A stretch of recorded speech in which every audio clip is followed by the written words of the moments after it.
Bonjour et bienvenue sur Il était une fois podcast. On termine aujourd'hui le chapitre 5 de l'évangile de Matthieu en reprenant la lecture à partir du verset 43. Vous avez appris qu'il a été dit « Tu aimeras ton prochain et tu haïras ton ennemi ». Mais moi je vous dis « Aimez vos ennemis, bénissez ceux qui vous maudissent, faites du bien à ceux qui vous haïssent, et priez pour ceux qui vous maltraitent et qui vous persécutent, afin que vous soyez fils de votre Père qui est dans les cieux, car il fait lever son soleil sur les méchants et sur les bons, et il fait pleuvoir sur les justes et sur les injustes. Si vous aimez ceux qui vous aiment, quelle récompense méritez-vous? Les publicains aussi n'agissent-ils pas de même? Et si vous saluez seulement vos frères, que faites-vous d'extraordinaire? Les païens aussi n'agissent-ils pas de même? Soyez donc parfaits, comme votre Père céleste est parfait.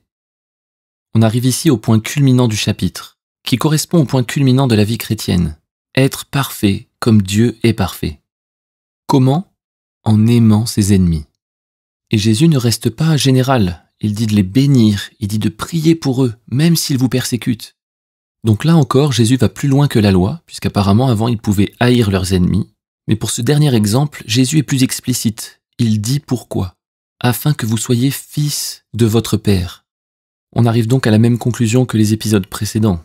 Jésus est là pour révéler le cœur du Père et appeler ses disciples à être pareils, à être semblables.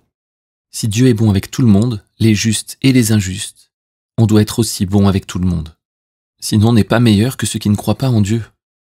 Donc quand Jésus commence à enseigner, il donne absolument tout le chemin, jusqu'à être parfait, comme Dieu est parfait. On avait vu que c'était au début du chapitre 5 que Jésus commençait son enseignement. Il a débuté par les béatitudes, que l'on pourrait résumer comme ça, « Heureux ceux qui ne vont pas bien, car ils iront mieux ». Ils iront mieux afin d'être la lumière et le sel de la terre, c'est-à-dire afin d'appeler ceux qui ne vont toujours pas bien à les rejoindre et à aller mieux aussi. Jésus montre ensuite que cette lumière, c'est la justice qui surpasse la loi, c'est la justice de la grâce. C'est cette justice qu'on reçoit d'abord pour soi-même qui nous pousse à faire des choses au-delà de la loi, et des choses qui peuvent paraître insensées jusqu'à aimer ses ennemis. Voilà en résumé toutes les étapes de la vie d'un disciple de Jésus-Christ.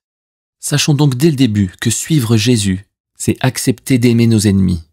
Je pense que s'il y a autant de chrétiens qui ne vont pas bien, c'est exactement parce qu'ils n'acceptent pas d'aller jusqu'au bout.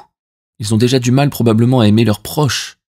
Alors aimer leurs ennemis, c'est vraiment loin de leur pensée. Pourtant, on doit aimer comme on a été aimé. On était tous des ennemis de Dieu, mais lui nous a aimés. Croire en Dieu ne suffit pas, il faut être comme lui, et donc se laisser transformer par son esprit. Alors il nous faut arrêter de résister à notre destinée, de résister à ce pourquoi on a été créé, et accepter de porter chaque jour notre croix afin de le suivre et de devenir comme lui. À bientôt sur Il était une fois podcast.